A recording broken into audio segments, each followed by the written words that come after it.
Guess who's back? Here we are again. Let's go. Another spring report card.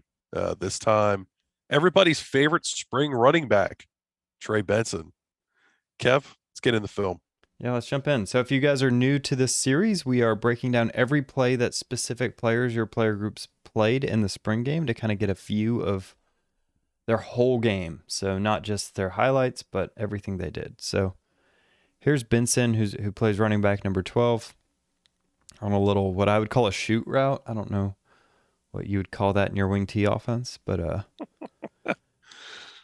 That's just an arrow. an arrow route. Yeah, there you go. So he kind of gets lazy here. Yeah, he's covered up right away. He doesn't press this thing at all. Yeah, and he lets. They're running him right to the pylon.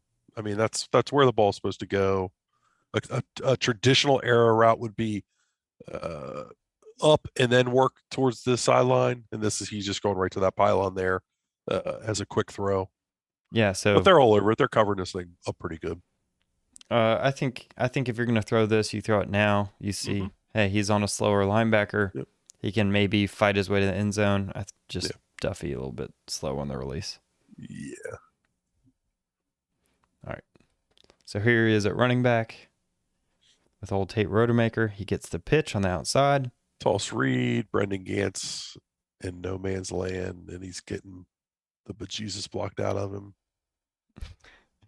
He did just get whipped by Wyatt Rector. So you got blocks on the outside. It's really up to the safety to make this tackle and this linebacker to pursue. If you block everything up right, the safety does a good job, but he does a nice job of outrunning this to the sideline. Like, don't get me wrong, but Gant's got to make this play. But Brendan Gant's he's not a linebacker. He's being asked to do linebacker things, and he's not a linebacker. He's got to turn this inside, and he doesn't, which gives Benson this. Yeah. But it's a good read by Benson. You know, you got to give him credit where it's due. It's a good read. And explosive to get to the sideline. And get upfield and get more yards than probably was there. Yeah, his explosiveness is something I think caught people off guard. Yeah, he's got a good, once he gets up going, he's pretty quick. Not us, because we watched this film. Yeah, not you guys either, because you watched this film with us. So to run a little ISO type play here, they insert Wyatt Rector, who gets denoganized and then actually wins the block. Yeah, not terrible blocks. You'll take 3 yards. Yeah, that's what he's supposed to do. You like to see it. You like to see that he's willing to stick his nose in there and get 3 when that's what's present.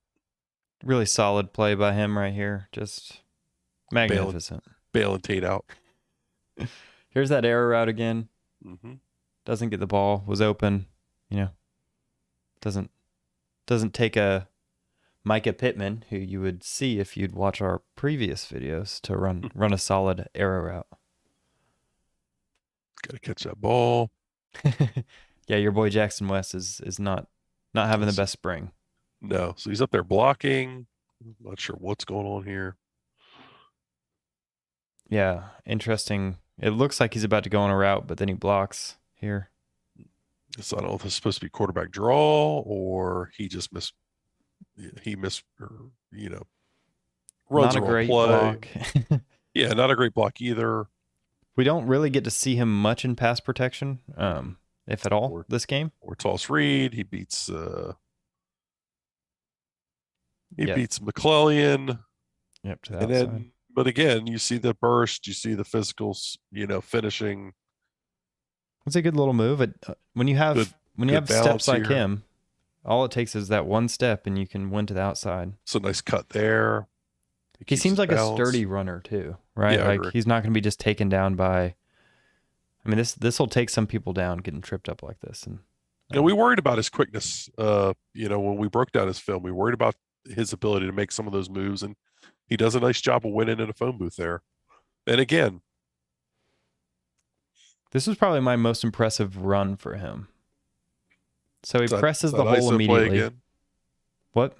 It's that ISO play again. Yeah, it is. But instead of pressing and just getting the 3 yards, he sees. Yep. He takes a second, collects himself, and hits a hole somewhere else. Yeah, it developed on him, and he cuts it out the back door.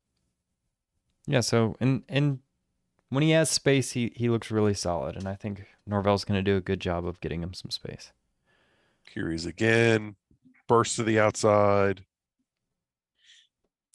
So he perhaps could have been a little bit more patient and try to cut up into the where the hole is, but it looks like he's kind of setting up this linebacker to beat him outside.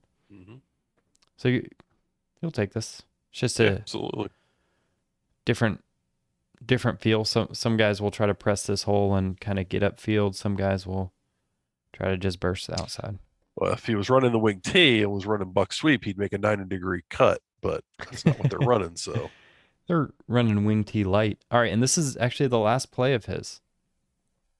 So counter, basically every play he was in the game, they handed the ball off to him. They really wanted to get him some reps and get him some looks. So here he is again, kind of getting upfield and hitting the hole. yeah, and he's a pile mover.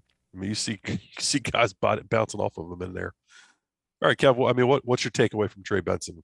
I think he's an every down back. I think he's the kind of guy that has the speed to break away on like a first down, and also has the strength and stability to be a third down guy if you get put in that situation.